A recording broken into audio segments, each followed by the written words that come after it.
Hey guys, don't forget, subscribe, like the channel, hit the bell icon, get the highlights all the time, quickest. You know what to do. Hit that button. It says subscribe. Peace.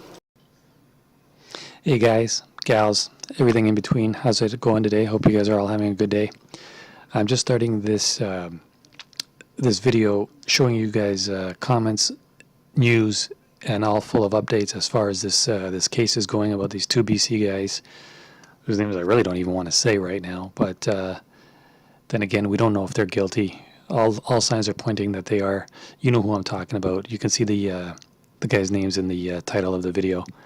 I'm just going to read some comments about what people are thinking, what's going on with this case, and hopefully we can come to a quick conclusion. As I'm thinking it should be done within the next 2 days, hopefully. I mean, it's been over a week, and they still can't find these guys. But let's see what some of you guys have to say. And at the end of the video, of course, you guys can always chime in, leave comments in the comment section below. And let's hopefully catch these, for lack of a better word, bastards, if they did indeed do what they were saying that they did. So let's see what these people are saying here. It says, this is from actually the website. It's called websleuth.com, I believe it is. Let's see what people are saying.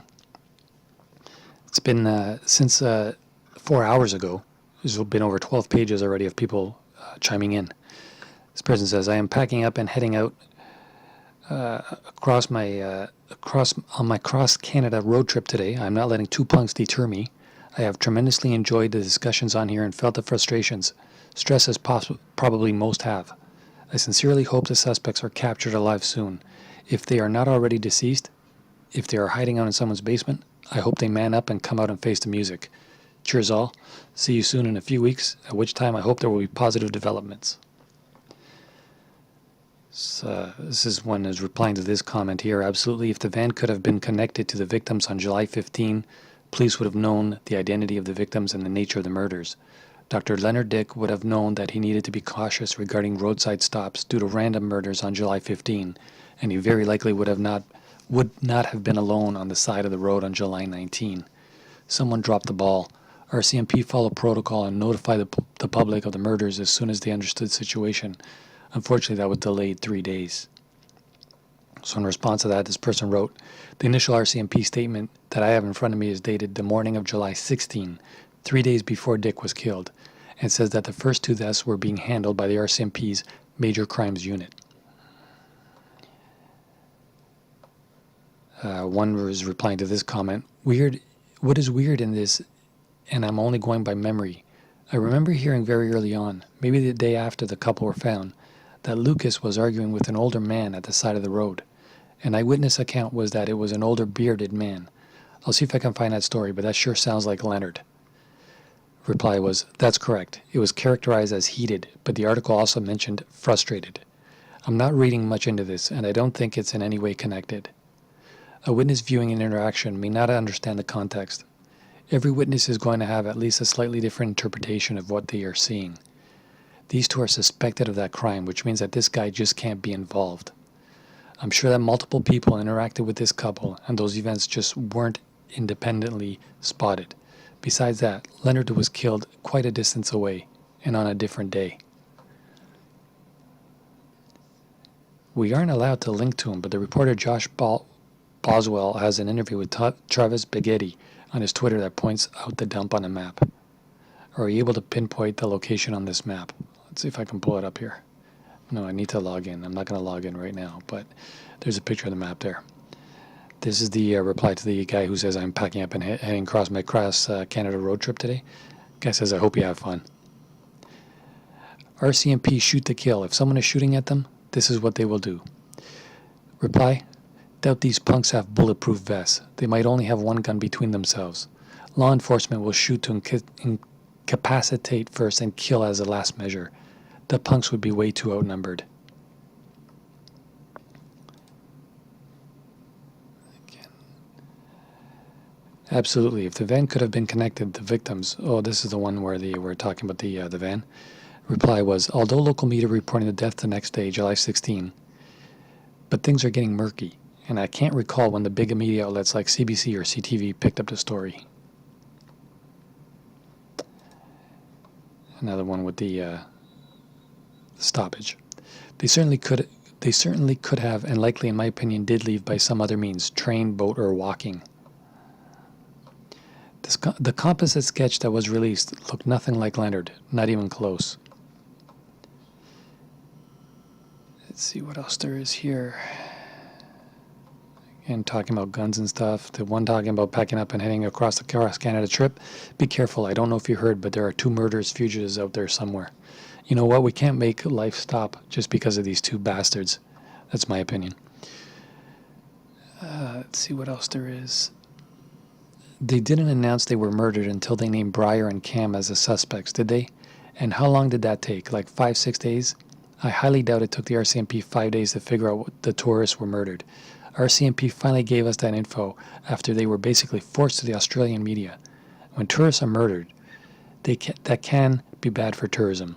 Might be why they were trying to keep it quiet. Stay safe and have lots of fun. Again, the guy who's going on his trip. It's true. After the bodies were found, RCMP asked for sightings of the van and dash cam footage.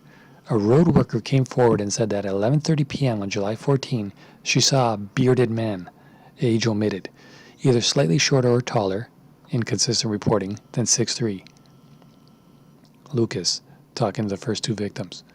That information was released after the identity of the victims was confirmed, prior to knowing the identity. It could have been a husband pleading with his wife and her boyfriend. Then that news article includes a statement by the RCMP made on the morning of July 16, 3 days before Dyck's death, that the RCMP Major Crimes Unit had been brought in. Have the 2 been formally charged with murdering Lucas, Fowler, and Chynna Deese? I know they have been charged with 2nd degree for LD. Any links to the charges are very appreciated. Let's fast forward to the last page because there's a lot of pages on here. And as I said, if you guys want, let me know, and I can definitely continue this. As I just posted this video, there's still another new page after this one, so we'll continue for now, and you guys let me know what you think. Maybe it was too risky. The guy said his brother was watching. I think it was daytime, in the morning. It was apparently a field, so probably very open and subject to witnesses. So let's go on here. If so, why didn't the RCMP find them? There aren't that many houses, and going door to door would have easily addressed this, or asking local residents if they knew who they could be. Unless, of course, the RCMP didn't bother going door to door because they were too busy chasing the bears away from the dump. This guy says, I've seen a lot of anti-police sentiment, but there's nothing to suggest that they just hung out at the dump and didn't check the area. Yeah, I don't know why it's so easy for people to blame the police. I mean, how much more do you want them to do? But anyways. Are we sure that the guy that saw them at the dump wasn't in fact Jesse Smollett? This is a community on edge, and eyewitness accounts are iffy at the best of times. Just because this tip didn't pan out does not mean that people lied. Kind of hard to do when it doesn't run, and who knows what cell service was like out there. Yes, and cell service isn't up there. You need a satellite phone, or rely on a passing motorist to relay the message. Let's go on. A lot of people still talking about the first few days.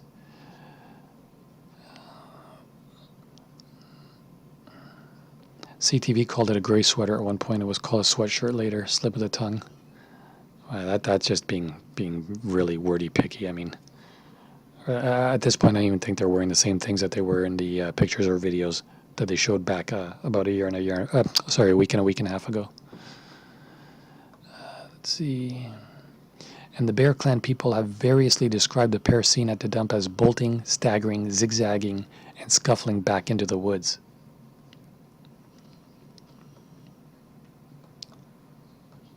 He was a botanist. His life was the forest. I think they're talking about Mr. Dyck at this point. Do we know if they went door to door? I happen to believe that the sighting was valid. Okay, let's keep going here.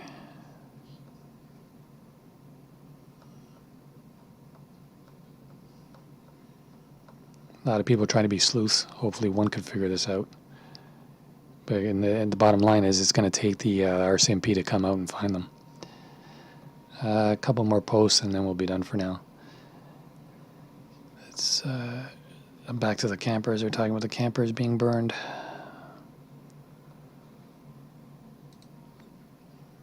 Let's go with this one last post here for now. It says here, "Hi, first timer here, and very much appreciating this community of sleuths. I am just south of BC in Washington State, USA, the other Washington, and I've been following this case since the initial CBC broadcast about the various missing people in BC. Having some knowledge of the incredibly difficult terrain and the searchers have been covering, I am not surprised 2 young, fit, survivalist-minded teens have been able to evade detection for the past week or so. And before that, I am doubting they plan to go on a killing spree. I also think the bearded man seen with the couple was likely CM, seen at 11:30 p.m. by a road worker in passing. The beard and relative height in relation to LF may be the key to details focus on. Sounds like possibly an argument that escalated, leading to the slaughter and CM and BS being on the run. And for LD, maybe they wanted his vehicle, much more fuel efficient for a cross-country drive, and not recognizable as belonging to them. They may not even be aware he is dead. He could have been badly injured when they took off, succumbed later. I just do not think it sounds like they intended to go on a killing spree. If so, wouldn't there be even more bodies? Sounds like now it has been turned into a game of survival for them." Reply: I don't think the lack of more killings is a sign they didn't intend on a killing spree. Lots of things could have thrown a wrench in their plans. That being said, I am definitely open to the idea that the killing spree was a byproduct of achieving a goal, whatever it was. Some sort of sick adventure maybe, one that needed funding. The search will continue, hopefully for not much longer. As I said, 2 days, hopefully at the maximum 2 days. What can I tell you? I'm going to post some various Twitter comments as well in my next video. Hopefully you guys will like that. I don't think I'm going to make a commentary on that one. I'm just going to let the comments scroll. Let me know what you guys think. Do you guys want me to continue this? I would appreciate any feedback on this. I know this is my first time really doing it this way, so it's going to be kind of shoddy, but if you guys can give me any kind of feedback, both positive and negative, I would appreciate it. Again, in the comments below. I will continue to follow this case and update you guys, and I appreciate if you guys can follow, like, and subscribe.